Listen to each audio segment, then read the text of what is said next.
the situation is people are like, oh, the subscriptions, yada, yada, yada. But my thing is, like, I've been in the professional design industry for 15 years.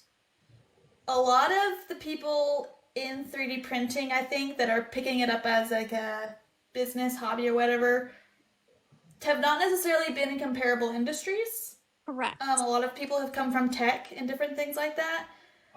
There are many industries, like in many industries, if you are licensing IP, um, like original content from a creator to license and sell, like Disney, Uh, they're actually going to be working on off of royalty fees, which, in my yes. opinion, is much more significant than what you're paying for a monthly Patreon. Correct. Like, you're not going to see Disney anywhere allowing somebody to sell anything with a likely likeness of any of their stuff without taking a cut of that. Right. And I don't think that smaller creators should get any less than that, than like what the big guys are doing. And so, in my opinion, the Patreon monthly setup is a way to kind of allow that same licensing and compensation agreement, but in a simpler format. Because nobody, myself nor like Tasha selling my stuff, neither of us want to keep up with every single thing of mine that she sells and how much of a percentage I'm going to get of that. Right. Um, and for some people who, if you don't sell a lot, like $10 or whatever, is going to be like a significant percentage of what, hopefully not. If you're making this as a business, a $10 should not be a significant portion of what you're doing. But Right.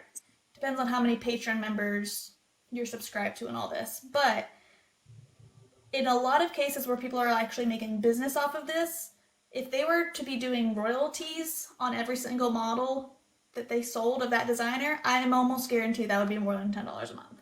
Thank you. And a lot more hassle for most other people. And I was telling them on the other side, if you are wanting to do what most people are doing, most people are saying they want to do, which is commercial lifetime fee for In perpetuity. What? How do you say in that? perpetuity. In Yes. perpetuity, I don't know. I know what you Yes. mean. For Forever. lifetime, and I'm Forever. like, people are like, oh yeah, like I would pay $5 to $10 for that. I'm like, honey, Did you you don't say even. like F you to that? I didn't even respond to that one. I'm like, I was like, the thing is, y'all don't even want to hear how much I would charge if you're gonna get a single commercial license from me for perpetuity, because I have to Forever. calculate in how much money are you going to be making off of this? How much money am I going to be losing not accepting a subscription or royalties from Thank you you. making money off of this? And what is that going to cost me currently and in the future? And what is that gaining you? This is all, Thank you. when you're talking about perpetuity, you're talking about potential income and losses on both sides. Right. And on me, I'm the one taking all the risk, because once you have it, that's on you to market and make however much money you want. I only have one chance to make money off of that if that's the case. Yes. So, yes, I'm going to charge out the wazoo because that's on me, and it's on you to market and sell it afterwards Right. if you want. Right. But if you want it and you don't ever want to pay me another dime, Right. I'm not giving that to you. Like I was telling them, I had one lady one time asking me about, she was like, I just want one file for commercial use from you. Forever. She was like, how much? And I was like, first of all, I don't do that. Just like on principle, it's extremely hard to keep up with everybody to figure out who actually is licensed properly. That's another reason I don't do it. But I told her, I was like, if you wanted this commercial licensing for this one design, I guarantee you it would forever. It would be more than $120. So you may as well just do the subscription and get everything. Right. Um, because who knows if you're going to even want to continue doing this in a year. And again, I would be charging you more than a year subscription would be worth for that one file. Mm-hmm. Um, because, but again, I think a lot of people are coming at this also from like the crochet world and like the like sublimation like tumblers and all that, and they're like, well, I can buy these crochet files for $10 and then do whatever the heck I want with them. And I'm like, Then do that. just because Go for it. art and Crochet creators away. in a different industry are undervaluing themselves does not mean that anybody else should. Right. Like, this is not a good representation Right. of, like, art is notoriously undervalued in almost every single industry it's in. Right. And so that is not a good example to be pulling from these people. They're going to toss it for $10 and never get compensation again. And these people over here can sell hundreds of them. And so this is, and again, there's a whole situation of too, even if I was going to charge oodles of money for a lifetime commercial fee of a single file, it also, for me, makes it extremely hard to keep track of who is licensed to sell my files, and that doesn't make it fair to any of my Patreon members who are properly licensed. Right. Because it makes it significantly harder to track down.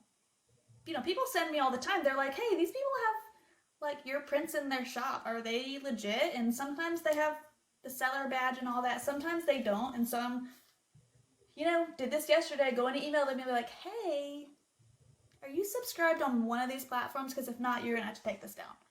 And if you are, I'll add you to my authorized sellers list. But if not, we got to take it down. Which, thankfully, Patreon makes it very easy to track down all my members. Tribes and things makes it more difficult.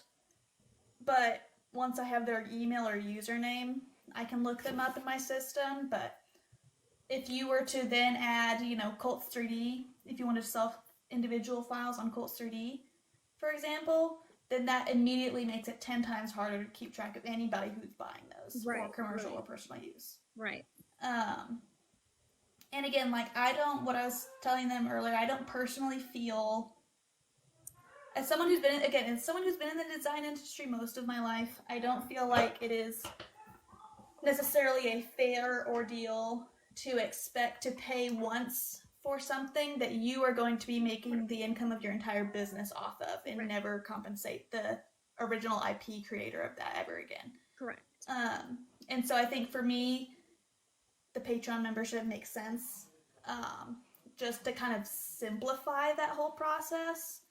And I think it is up to, designers to put out good quality or charge accordingly, like what we were talking about earlier. If you're only putting out one or two designs, make it like a lower fee to be there. All that, that's our responsibility. The responsibility of the people joining our Patreon is for them to manage their budgets, them to manage what stock they want, prioritizing what models and what people they really want to subscribe and are really important for their business, and single down to that if they have a tight budget versus subscribing to everybody and then complaining that they're spending $300 a month on Patreon members that realistically they don't need to be selling from all of those people. Right. And that's not on the designers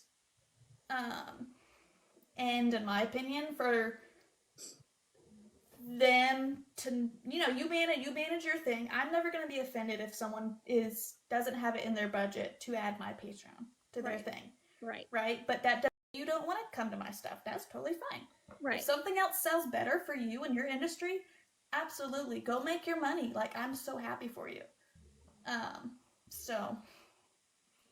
This is the same way I would feel in the 2D industry. I'm like, this is my price for commission work. If you don't, I get people that be like, well, I went to this person and they did this work for me and then it was way cheaper and this and this. I'm like, then go back to them. Right. It's not my problem if they're undercharging for their work, because this is what I charge. If you want to work with me, that's fine. If working with me is not in your budget, that's also fine. Like, I'm not going to be offended, so don't you be offended at me. Right.